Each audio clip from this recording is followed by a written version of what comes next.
Yo pienso que este tema cruza tres grandes aspectos de la vida contemporánea colombiana y ahí la importancia de lo que estamos haciendo.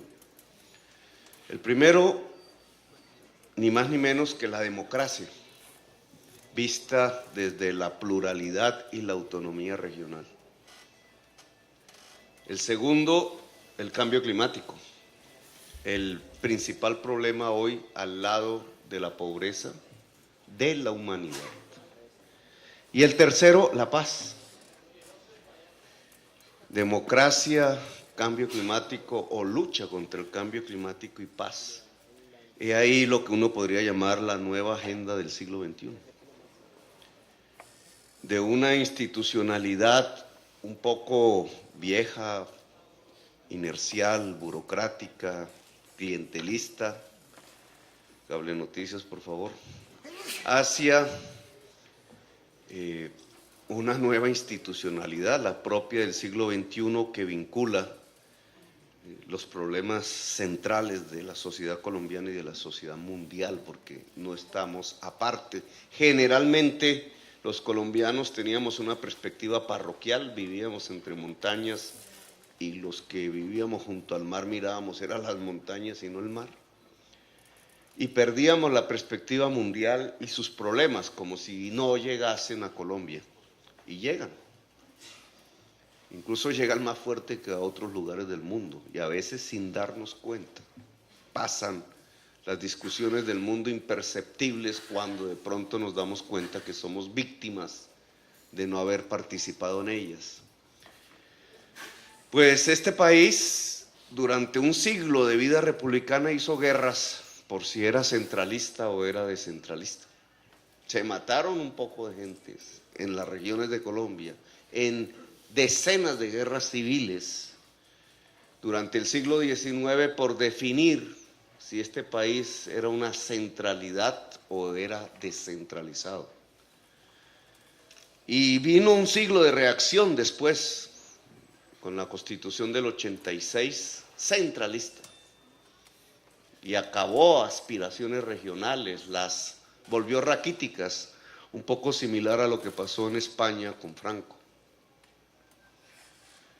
Y solo la Constitución del 91 volvió a revivir el anterior debate de si la democracia implica necesariamente autonomía regional y si la autonomía regional es un espacio de poder de élites regionales o de la ciudadanía regional, que es diferente.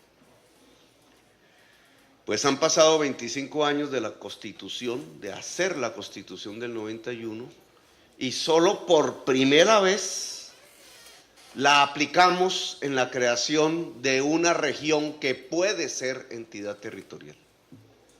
Se habla mucho de regiones y son reales, pero no había tenido la característica institucional y constitucional que nos aportaba la Constitución del 91, pero que no habíamos aplicado.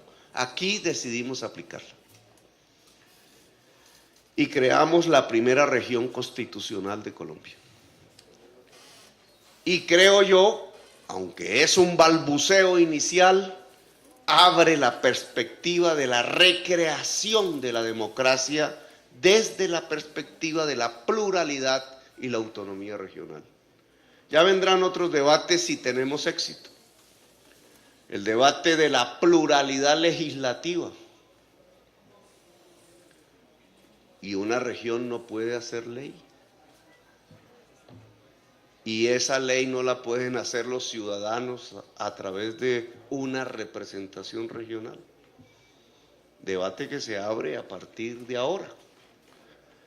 Recrear la democracia, por tanto, es una de las consecuencias de esto que tecnocráticamente se llama RAPE y yo prefiero llamarla la región central de Colombia, la primera región creada en el país. Vendrán réplicas, que espero no del temblor.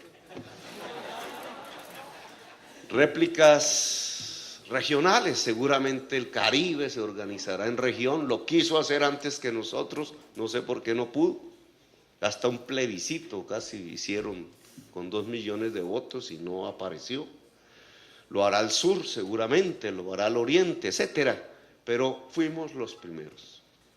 Y eso es importante, siempre ser primeros, vanguardia, trae problemas por montón, porque innovamos, creamos, y al creador, a la creadora, al innovador, a la innovadora, le llueven truellos y centellas.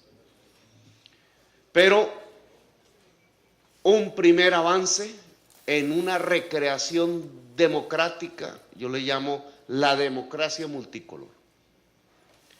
El segundo tema indudablemente es el cambio climático. Ya se ha hablado aquí bastante, pero yo quisiera subrayar algo. Cambio climático era una palabra que se consideraba una especie de exoterismo, exotérica en Colombia. ¿Qué es eso?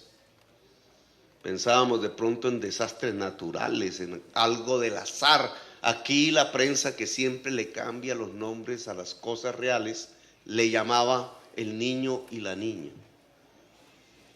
Ningún niño ni ninguna niña, no tienen la culpa los niños del desastre que hacen los adultos, porque los cambios que se están produciendo en el clima son producto del ser humano por su exceso de consumo.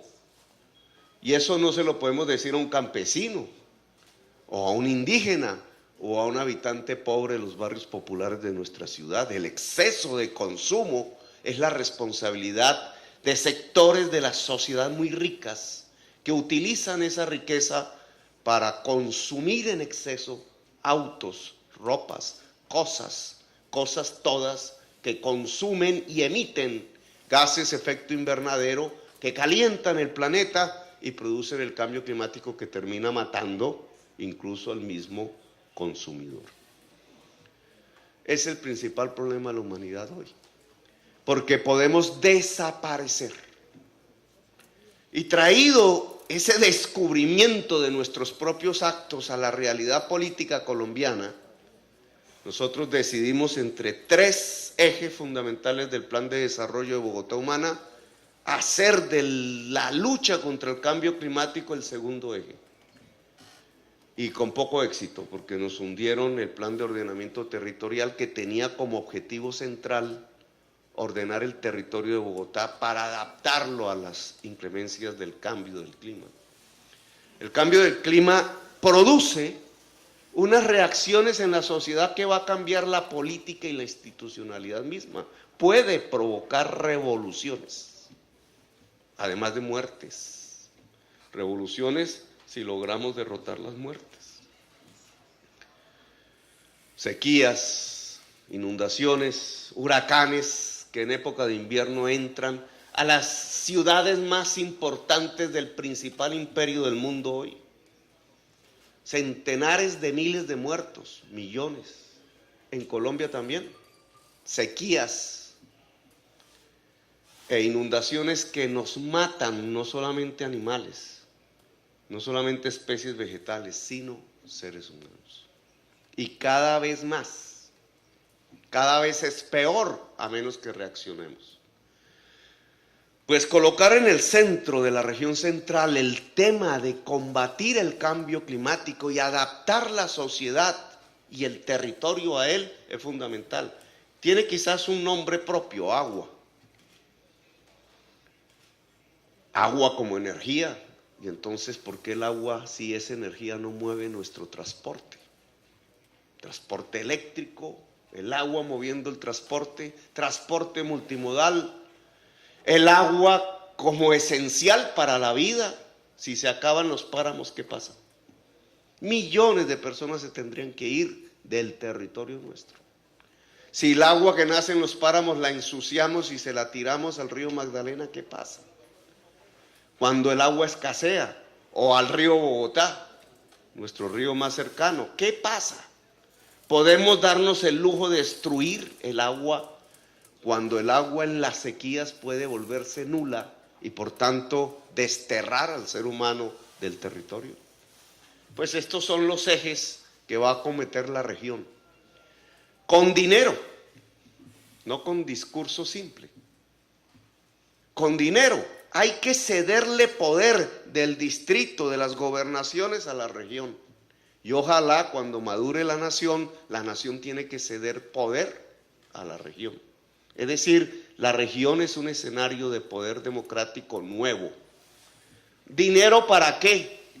Para producir la resiliencia, palabreja que se introduce, es la capacidad de reaccionar ante el desastre rápidamente y adaptabilidad ante el cambio climático, sin dejar a un lado el que podamos mitigarlo. Los rellenos sanitarios hay bombas de metano, que es el principal gas efecto invernadero. ¿Seguiremos con la política de rellenos sanitarios o cambiaremos hacia formas reales, sostenibles de manejo de nuestros residuos? Pues he ahí toda una constelación de políticas que se derivan en la región de tener como eje central la lucha contra el cambio climático. Decía el gobernador Granados, los alimentos. Y claro que los alimentos tienen que ver en el centro de la política de lucha contra el cambio climático. Si es que una sequía o una inundación las acaba. No solamente nos acaba el agua si es sequía, nos acaba la alimentación básica para vivir. Pero los alimentos, y aquí el tercer tema, vistos no solamente desde la perspectiva del cambio climático y su incidencia en la producción alimentaria de la región, que además nos provoca una tensión con la nación. Primero alimentos, primero agua o primero oro y petróleo. Es una división política central. ¿Qué es primero? Pues si se mira desde la perspectiva del cambio climático, lo que tenemos que hacer es dejar enterrado el petróleo y el carbón. Y producir y movernos y consumir de maneras que nada tengan que ver con el petróleo y el carbón. Y por tanto, la agricultura y la industria, de otra manera pensada, son sustanciales en la región. Pero el alimento tiene que ver además con un problema específicamente colombiano: la guerra o la paz. Tercer tema fundamental que creo que la región tiene que abocar, y lo hemos discutido en estas 3 horas. Se producen alimentos por parte de personas humildes, campesinas, a las que se le ha quitado desde hace mucho tiempo la ciudadanía en Colombia, que además están en territorios cruzados por la guerra y el conflicto. ¿Puede esta región, pensando en la paz, establecer contactos directos entre la producción del humilde campesino o campesina en una zona hoy bajo la guerra y el gran mercado de consumo de alimentos que es Bogotá? Establecer ese nexo directo, sin intermediación, que permita enriquecer al campesinado productor, ¿no es el nombre de la paz?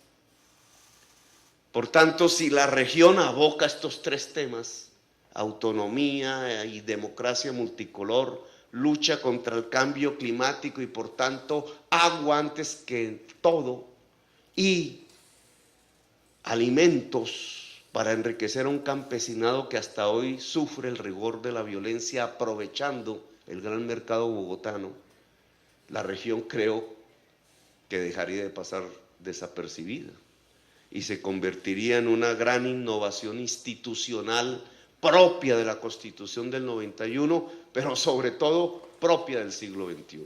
Gracias, muy amables.